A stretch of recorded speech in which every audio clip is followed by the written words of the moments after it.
Okay. Alright. So you've got to say action. Like you say rolling when the camera's going, and then you say action when we're going to start, right? Okay. Alright. Rolling. Action. Okay, the story so far. Maddie, the ill-tempered, tough bitch medic from Mars Resort, caves in to the persistent whining about the Martian cat from space engineer Charlie Darling, and agrees to undertake a comprehensive health analysis of the diseased animal.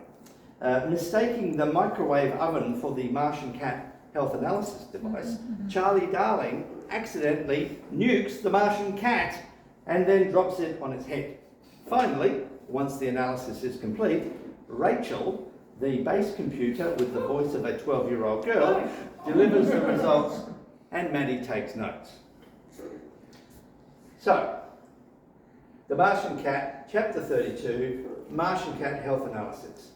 Maddie rests against the workstation, ready to start noting the results of the Martian Cat Health Analysis. Okay, Rachel, let's do this thing. She says to the ceiling, okay, addressing the base computer. Rachel, the computer with the voice of a 12-year-old girl, reports on the Martian cat's health using the technical lingo from the Martian Cat Field Guide. She says, The Martian cat has been nuked on high and concussed by low gravity droppage. That's your fault. Maddie growls at Charlie. He shuffles around from foot to foot, embarrassed. Rachel continues. The Martian cat has recently been tenderized. Yeah. Maddie says dismissively. Moving right along. The Martian cat has a disconnected posterior substructure. What? Charlie asks, What confused. does that mean?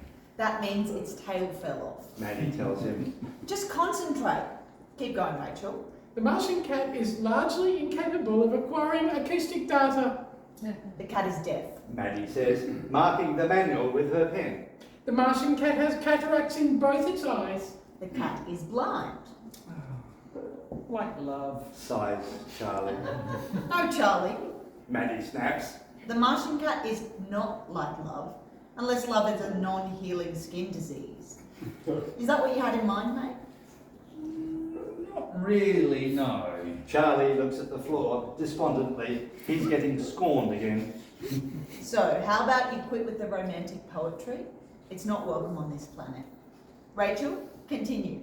The Martian cat's left and right nostrils are blocked by desiccated mucus. It's got double snot nose. The Martian cat lacks pelt on a forward limb. It's been degloved. The Martian cat suffers debilitating complications caused by scabies, rabies, and scab, as well as multiple canker syndrome. Oh, fuck my eyes! It's impustulated. Maddie makes a disgusting grimace. And it has this fucking thing in your helmet. Huh? Charlie agrees. It's awful. Did you wash the helmet afterwards? With what? There's no running water on this stupid planet. Whatever, I'll sanitize it later. Rachel? The Martian cat suffers 30% detachment of anterior grippage. Front claws are missing. The Martian cat has digestive malfunction leading to intentional and non-intentional outgassing from the posterior orifice. Fuck my life! Says Maddie angrily. You brought a flatulent cat onto the command module? It was attached to my face. Charlie whimpers, feeling queasy as he is reminded of what happened inside that space helmet not so long ago. He still has the metallic taste of the aerosolized cat shit in his mouth. What the fuck were you even thinking? I woke up with its front bottom in my mouth. Charlie whimpers. Rachel continues. The Martian cat is susceptible.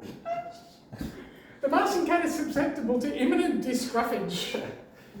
Don't pick it up by the scruff of the neck, Maddie instructs tersely. Why not? because its fucking neck will fall off, you dumb fuck. Aren't you listening? Oh, it's the wrong colour. All right. Says Charlie defensively. No, it's not alright, Charlie. This is serious shit. A Martian cat has got inside the command centre. It's ought to have been quarantined. The Martian cat's mental function has been severely compromised by cosmic rays, micronutrient deficiency, abject loneliness, and Mars immiseration. Mars immiseration. The Martian cat is stupid. Fuck. This goes on forever. Maddie snaps angrily. Rachel, let's wrap this up. Can we please? The Martian cat has no teeth, its fur is falling out, it suffers whisker failure, it has a green tongue, it smells like gangrene mixed with blue cheese, and it has sticky fur balls and worms. Rachel concludes. This ends the analysis of Martian cat ID 45665 Alpha. Well, Says Charlie, seeking to put a positive spin on things.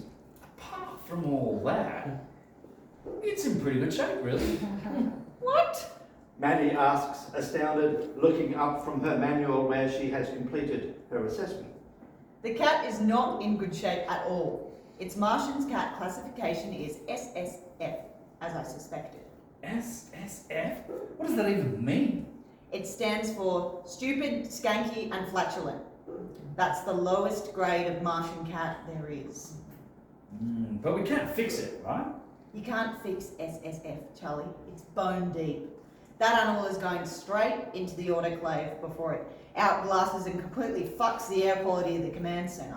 Not happy with this answer, Charlie lolls over to the health analyzer and retrieves the slimy critter from inside. The Martian cat regains consciousness and its eyes swivel inside their sockets as it tries to regain what little of its senses actually work.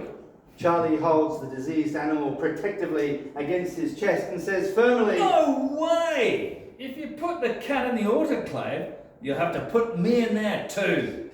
Well, that's all the more protein for me. says Maddie, reaching for the bone saw. Charlie backs away with the cat, looking anxiously for somewhere to run to. But where does one run to in the portable lavatory-sized shithole that they call the habitation modules? What's he going to do? Go outside? Get a grip, Charlie. You're on Mars, mate. Seeing Charlie getting his freak on, the Martian cat expresses fluids from its open sores and it slips out of Charlie's arms, falls slowly to the floor and makes a run for it, hobbling away on 3 of its 4 legs that actually work properly. Oh fuck, it's escaped! Maddie snaps. She hurls the bone saw at the Martian cat and it strikes the floor, making that electric whirring noise, bouncing and slicing one of the Martian cat's ears clean off. Earless and afraid, the cat increases its pace and disappears into a hole in the wall that is big enough only for a small, emaciated animal. Maddie rushes over to the hole and peers inside. Well, that's a right fucker. She barks, rounding on Charlie. Now there's a flatulent cat on the run. Run, little kitty, run! Charlie calls out. Run and hide! You just don't get it, do you, Charlie? Maddie growls, glaring at him. I get that you don't care for your pets.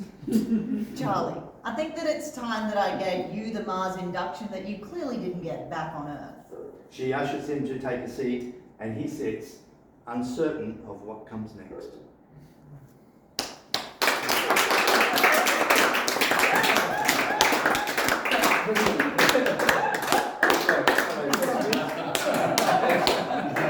Awesome. Right. I feel like an actor.